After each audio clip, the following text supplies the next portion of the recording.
Защо не го научат да прикладва?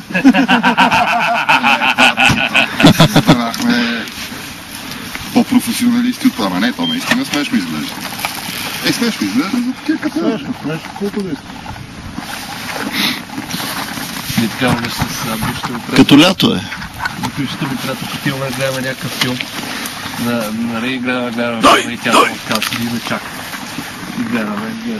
И филма върви, аз никакви коментари не правя. И по едно време, само тя. Добре, айде коментира, че не е хванал пъчката както трябва, както трябва, че онова да му е както трябва. Да се скучи опит. Оле, малък, какво беше това? Така. Малко. Що? Мисля. Спитва да не. Няма трябва да го оставиш. Да, така ще ги излагам. Отвън. Ако се оставиш и... ще те сложиш. Това ми е интересно.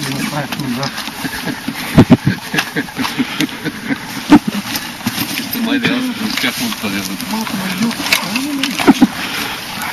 Важното е, че никой не снима. Важно е, че си тук. Никой няма да ни види, ако щях да кажа. Поне се пускат в скритата секция, нищо да няма да ми се смее. Изключваме на това, че аз го по-скоро в нашия подфорум, така че... Вие двамата сте първи, после Багера и Хиената и аз съм последен водач Багер за първ. Тук, дядо, Хиена, Багер, аз. Посока бялата, да. Посока бялата къща по пътя.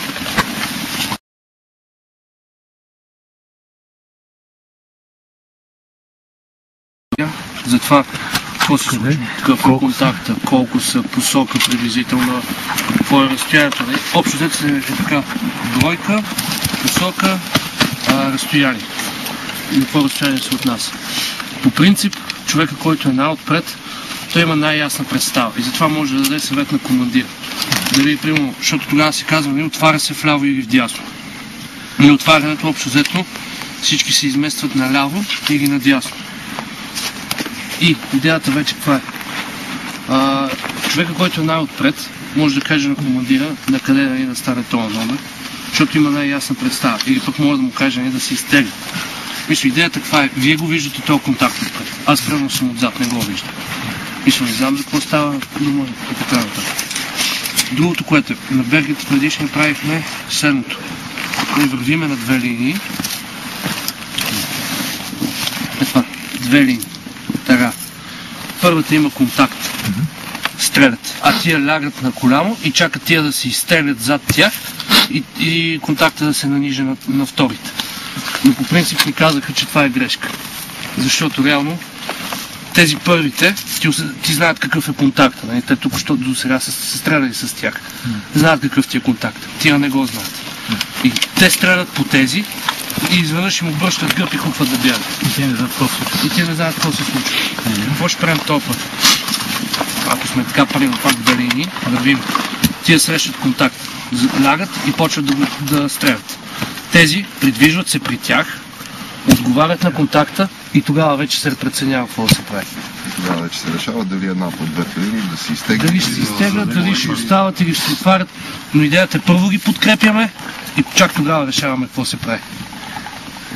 Ясно. Добре, в случая в момента да си ползваме радиостанциите, забелязвайки враг, мога да кажа колко са, на какво разстояние. Да. Как мога да ти го кажеш на ръка?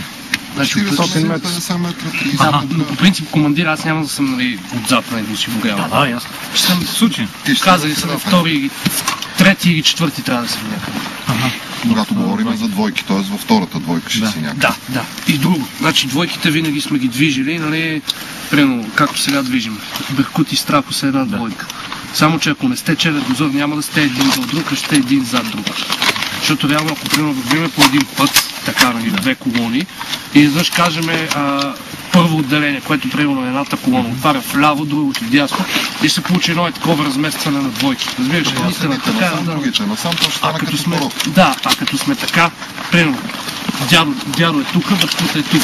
И когато ви кажа отваряте дясно, вие двамата просто си залепяте заедно и си отваряте. Те по двойки се. Да, по двойки се отварят. А ако сме един така до друг, нали ще има едно, ама те така пак унака.